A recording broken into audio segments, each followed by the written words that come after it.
श्रीमद भगवद्गीता अध्याय 14 गुणत्रय विभाग योग प्रवृत्ती व पुरुषांचे द्वारा जगाची उत्पत्ती.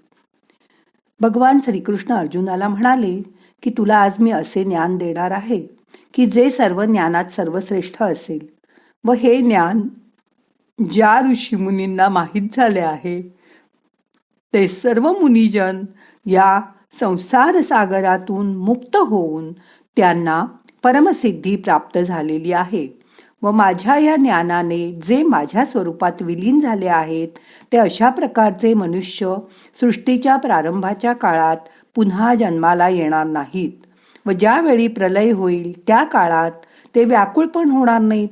तेव्हा हे भारत, माझी महत् ब्रह्मरूप मूळ प्रकृती संपूर्ण शरीर मात्रांची योनी म्हणजे गर्भधारणा करण्याचे स्थान आहे आणि मी त्या योनीच्या ठिकाणी चेतन समुदाय स्वरूप गर्भाची स्थापना करतो. त्या जड चेतन संयोगाने सर्व प्राणीमात्रांची उत्पत्ती होते. हे कौंतेय, नाना प्रकारच्या सर्व जातीत जेवढे प्राणी आपले शरीर धारण करून जन्मास येतात त्या सर्वांचा गर्भ धारण करणारी जी माता आहे तीच माझी प्रकृती होय व त्याचे बीज स्थापन करणारा जो पिता आहे तो सुद्धा मीच आहे. हे महाबाहो अर्जुन, सत्वगुण, रजोगुण आणि तमोगुण हे प्रकृतीपासून उत्पन्न झालेले तिन्ही गुण त्या अविनाशी जीवात्म्याला शरीररूपी बंधनात अडकवून ठेवतात. तेव्हा हे निष्पाप अर्जुन, त्या तीन गुणांमध्ये फक्त सत्वगुण निर्मळ आहे. त्यामुळे मीच हा प्रकाश उत्पन्न करणारा आणि विकाररहित आहे. तो सुख आणि ज्ञान या दोन स्वरूपात अभिमानाने धारण करतो. हे कौंतेय, हे सर्व त्या रागरूप रजोगुण, इच्छा व आसक्ती यापासून उत्पन्न झालेला आहे असं तू समज. तो या जीवात्म्याला त्याच्या कर्मामुळे झालेला त्याच्या फळाच्या त्या संबंधांना बांधतो. हे भारत, सर्व देहाभिमानी पुरुषांना मोह पडणारा तमोगुण अज्ञानापासून उत्पन्न झालेला आहे असे तू समज. तो या जीवात्म्याला प्रमाद, आळस आणि निद्रा यांनी बांधतो. हे भारत, सत्वगुण सुखाला, रजोगुण कर्माला तसेच तमोगुण ज्ञानाला झाकून प्रमाद करण्यालाही प्रवृत्त करतो. हे भारत, रजोगुण आणि तमोगुण यांच्यावर वेष्टन घालून सत्वगुण वाढतो. सत्वगुण आणि तमोगुण यांना वेष्टन घालून रजोगुण वाढतो. तसेच सत्वगुण आणि रजोगुण यांना दडपून तमोगुण वाढतो. ज्यावेळी या देहात तसे अंतःकरणात व इंद्रियात चैतन्य आणि विवेक शक्ती उत्पन्न होते त्यावेळी असे गृहीत धरून समजावे की आता सत्वगुण वाढला आहे. हे भरतवंशीयांमध्ये श्रेष्ठ अर्जुन, तू हे लक्षात ठेव की रजोगुण वाढल्यानंतर लोभ प्रवृत्ती तसेच स्वार्थ यांच्या लालसेनी अभिभूत होऊन फळांच्या इच्छेनी कर्माचा आरंभ, अशांती आणि विषयभोगांची लालसा हे सर्व विकार उत्पन्न होतात.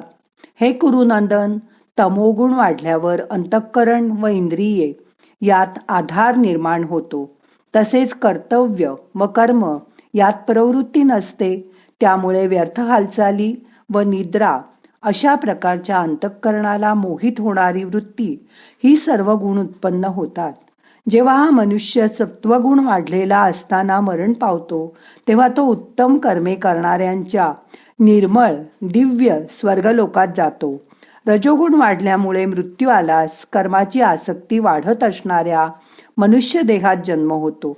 त्याचप्रमाणे जर तमोगुण वाढला असेल तर मृत्यू पावलेला मनुष्य किडा, पशु, पक्षी इत्यादी मूढ व विवेकशून्य जातीत जन्माला येतो.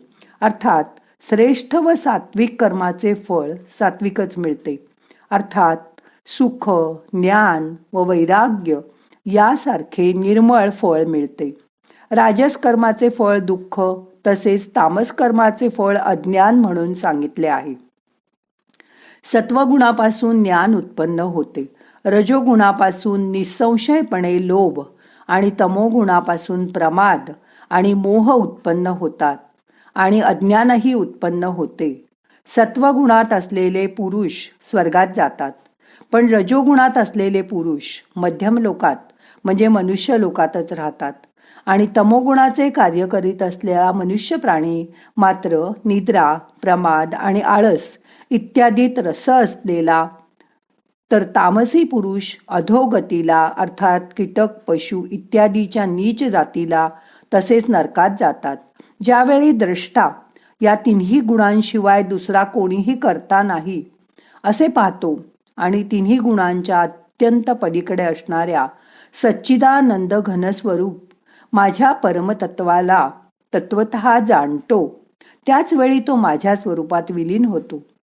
हा पुरुष शरीराच्या उत्पत्तीला कारण असलेल्या या तिन्ही गुणांचे उल्लंघन करून नंतर जन्म, मृत्यू, वार्धक्य आणि सर्व प्रकारच्या दुःखांपासून मुक्त होऊन परमानंदाला प्राप्त होतो.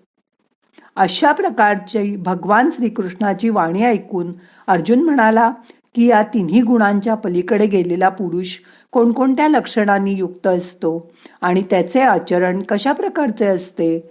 तसेच हे प्रभू, हे श्रीकृष्ण, मनुष्य कोणत्या उपायांनी या तीन गुणांच्या पलीकडे जातो ते मला सांग.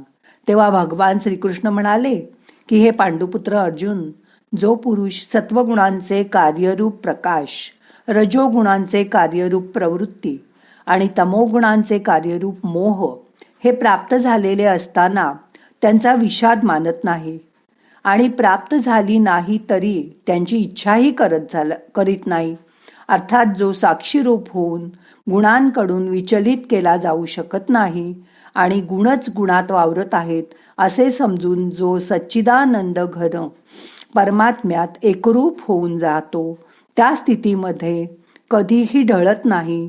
तसेच जो पुरुष निरंतर आत्मभावात राहून सुख दुःख समान मानतो, तसेच माती गोटे किंवा सुवर्ण यांना सारखेच मानतो, अर्थात ज्याला आवडती आणि नावडती गोष्ट ही अगदी समान वाटते, जो ज्ञानी आहे व स्वतःची निंदास्तुती ज्याला समान वाटतात, जो मान व अपमान सारखेच मानतो, ज्याची मित्र व शत्रू या दोघांविषयी समान प्रकृती असते, तसेच सर्व कार्यात ज्याला मी करणारा आहे असा अभिमान नसतो, त्याला गुणातीत म्हणतात.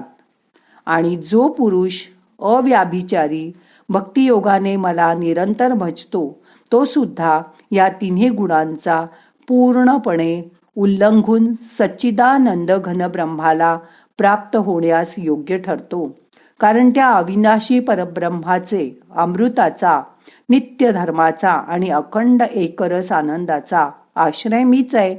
अशा तऱ्हेने श्रीमद भगवद्गीता, उपनिषद, ब्रह्मविद्या आणि योगशास्त्राविषयी श्रीकृष्ण आणि अर्जुन यांच्यामधील संवाद असलेला गुणत्रय विभाग, योग प्रवृत्ती व पुरुषांचे द्वारा जगाची उत्पत्ती नावाचा हा 14वा अध्याय येथे संपूर्ण होत आहे. श्रीकृष्णार्पणमस्तु. नाहं कर्ता हरि कर्ता, हरि कर्ता हि केवलम. ओम शांती शांती शांती.